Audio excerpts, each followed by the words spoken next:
I welcome you all in English Wise with Nikita. In this video, I'm going to record chapter number 5 of Tamil Nadu history book, class 11, so that you can revise whatever you have learned and you wanted that somebody can read it out for you. So for that, I'm here and I'm going to record the chapter number 5. So let's get started. If you did not watch the previous lectures, then go to the playlist section and watch it out.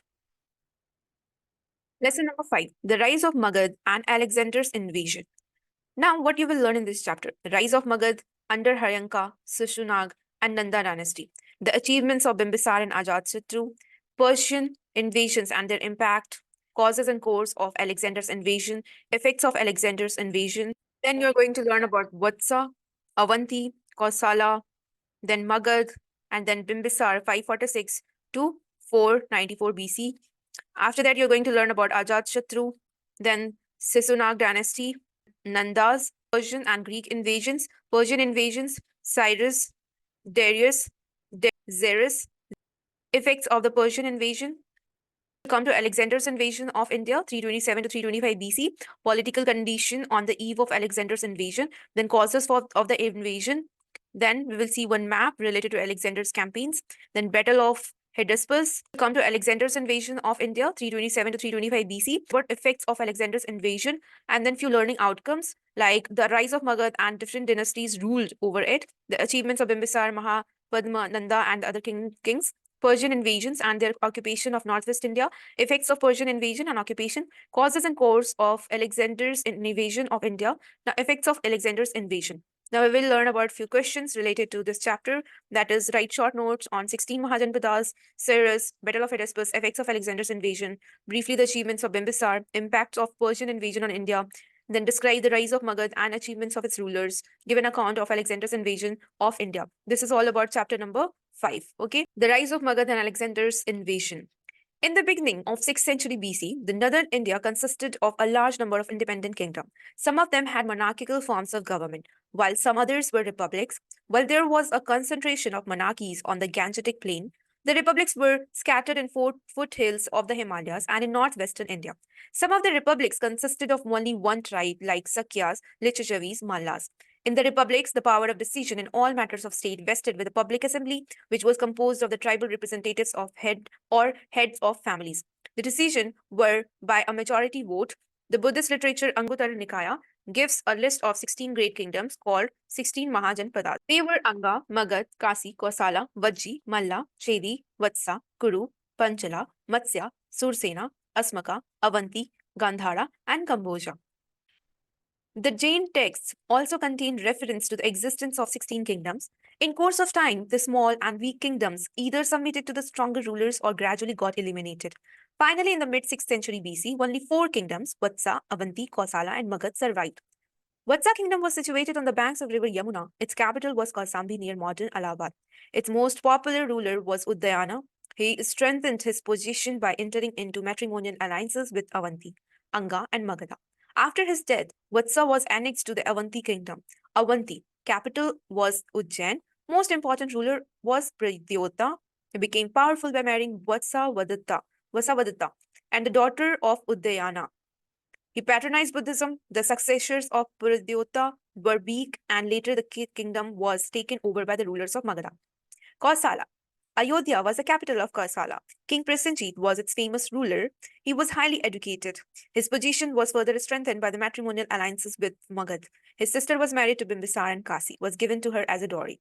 Subsequently, there was a dispute with Ajatashatru after the end of the conflict. Prasenjit married the daughter of Bimbisar. After the death of his powerful king, Kausala became part of Magadha. Then, Magad.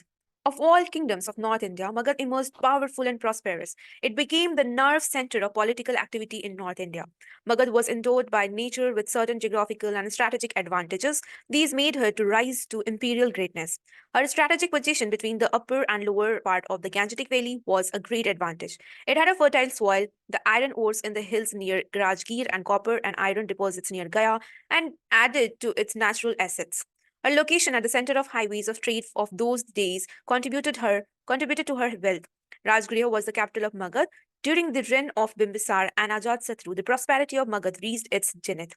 Bimbisar 546 to 494 BC. Bimbisar belonged to the Haryanka dynasty. He consolidated his position by matrimonial alliances.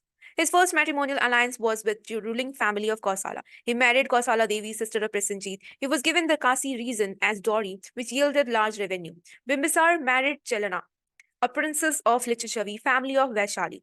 This matrimonial alliance secured for him the safety of northern frontier. Moreover, it facilitated the expansion of Magad northwards to the borders of Nepal.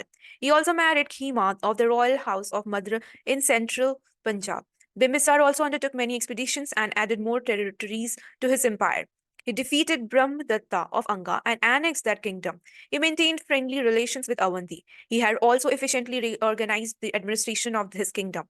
Bimbisar was a contemporary of both Vardhaman Mahavira and Gautam Buddha. However, both religions claim him as their supporter and devotee. He seems to have made numerous gifts to Buddhist Sangha. Now come to Ajat Shatru, 494 to 462 BC. The reign of Ajat Shatru was remarkable for his military conquests. He fought against Kosala and Vaishali. His won a great success against a formidable confederacy led by the Lichachavis of Vaishali. This had increased his power and prestige. This war lasted for about 16 years. It was at this time that Ajatsattu realized the strategic importance of the small village Pataligrama. Future was Patliputra. He fortified it to serve a convenient base of operations against Vaishali. Buddhists and Jains both claim that Ajatsattu was a follower of their religion, but it generally believed that in the beginning he was a follower of Jainism and subsequently embraced Buddhism. He is said to have met Gautam Buddha. The scene is also depicted in sculptures of Bharhat. According to Mahavamsa, he constructed several chaityas and viharas. He was also instrumental in convening the first Buddhist council at Rajgriha soon after the death of Buddha. The immediate successor of Ajatsattu was Udayin. He laid the foundation of the new capital at Patliputra, situated at the confluence of the two rivers, the Ganges and so on. Later, it became famous as the imperial capital of Mauryas. Udayin's successors were weak rulers, and hence Magda was captured by Sisunaga. Thus, the Haryanka dynasty came to an end and Sisunag dynasty came to power. Sisunag dynasty. The genealogy and chronology of Sisunag were not clear. Are not clear. Sisunag defeated the kingdom of Avanti, which was made part of Magad Empire. After Sisunag, the mighty empire began to collapse. His successor was Kakavarman or Kalashoka. During his reign, the second Buddhist council was held at Vaishali. Kalashoka was killed by the founder of Nanda dynasty. So you could see Buddhist council first was Rajgriha, Ajatsattu, Vaishali, Kakkavarman or Kalashoka, and third comment down. Okay, third and fourth, you have to let me know what was that. Nandas, the famous Magad, scaled new heights under Nanda dynasty. Their conquest went beyond the boundaries of the Gangetic basin, and in North India they carved a well-knit and vast empire. Mahapadmananda was a powerful ruler of the Nanda dynasty. He uprooted the Kshatriya dynasty in North India and assumed the title Ekarat. The Puranas speak of the extensive conquest made by Mahapadma. The Hathihumpa inscription of Kharavela of Kalinga refers to the conquest of Kalinga by the Nandas. Many historians believe that a considerable portion of the Deccan was also under the control of Nandas. Therefore, Mahapadmananda may be regarded as a great empire builder. According to Buddhist tradition, Mahapadmananda ruled about 10 years. He was succeeded by his 8 sons who ruled successively. The last Nanda ruler was Dhananand. He kept the Magad empire intact and possessed a powerful army and enormous wealth. The fabulous wealth of the Nanda is also mentioned in several sources. The enormous wealth of Nandas is also referred into in the Tamil Sangam work Ahananuru by the poet Mamulunar. The flourishing state of agriculture in Nanda domination and the general prosperity of the country must have brought to the royal treasury enormous revenue. The oppressive weight of tax collection by Dhananand was resented by the people. Taking advantage of this, Chandragupta Maurya and Kautilya initiated a popular movement against the Nanda ruler. It was during this time that Alexander invaded India. Persian and Greek invasions. Persian invasions, that is also known as Iranian. Cyrus, 558 to 530 BC. Cyrus the Great was the greatest conqueror of the Achaemenian Empire.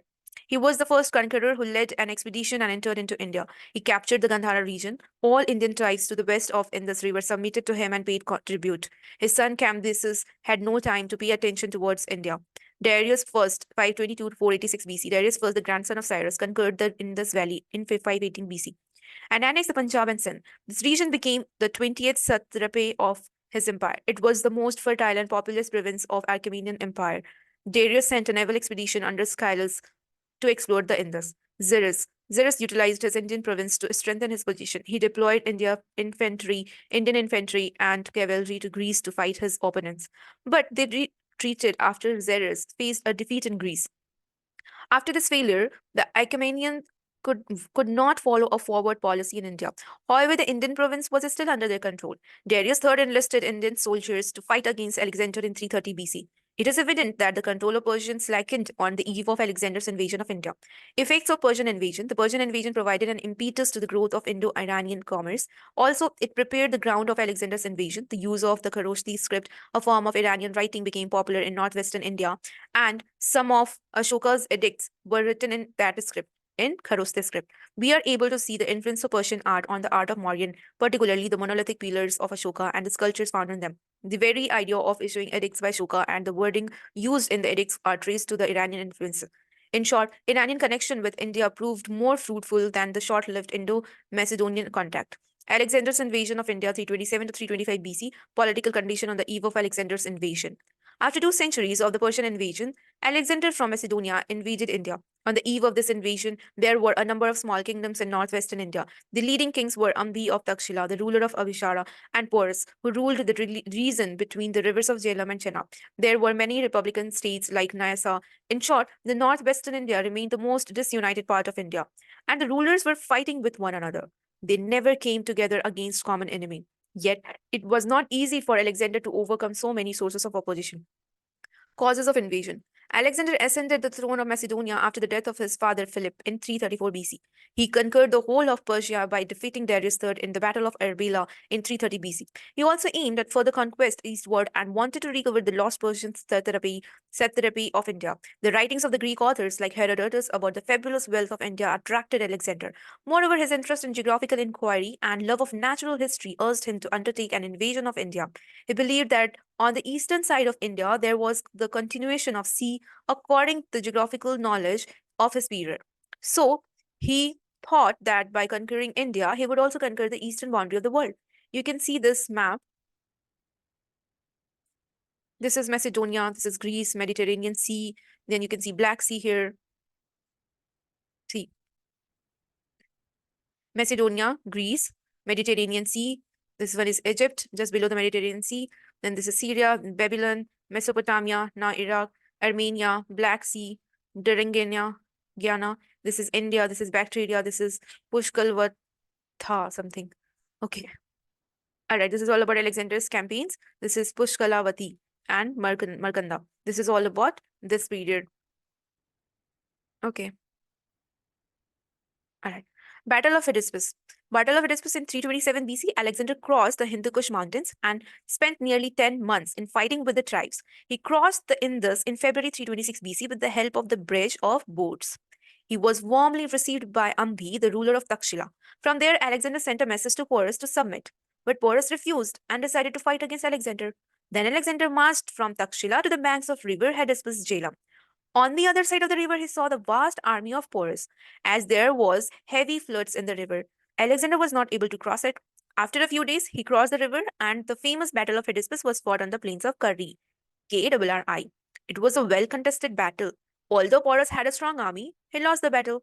Alexander was impressed by the courage and heroism of this Indian prince, treated him generously, and reinstated him on his throne. Alexander continued his march as far as the river Beas, encountering opposition from the local tribe. He wanted to proceed still further eastward towards the Gangetic Valley, but he could not do so because his soldiers refused to fight. Hardship of prolonged warfare made them tired and they wanted to return home. Alexander could not persuade them and therefore decided to return.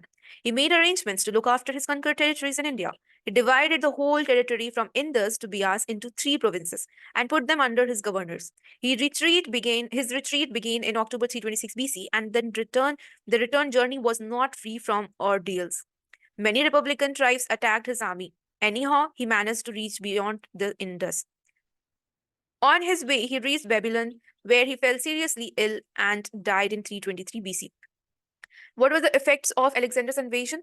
Immediate effect was that it encouraged political unification of North India under the Mauryas. System of small independent states came to end. Alexander's invasion had also paved the way for direct contact between India and Greece. The routes opened by him and his naval explorations increased the existence facilities for trade between India and West Asia. However, his aim of annexing the northwestern India to his empire was not fulfilled due to his premature death. His authority in Indus Valley was a short-lived one because of the expansion of the Mauryan Empire under Chandragupta Maurya.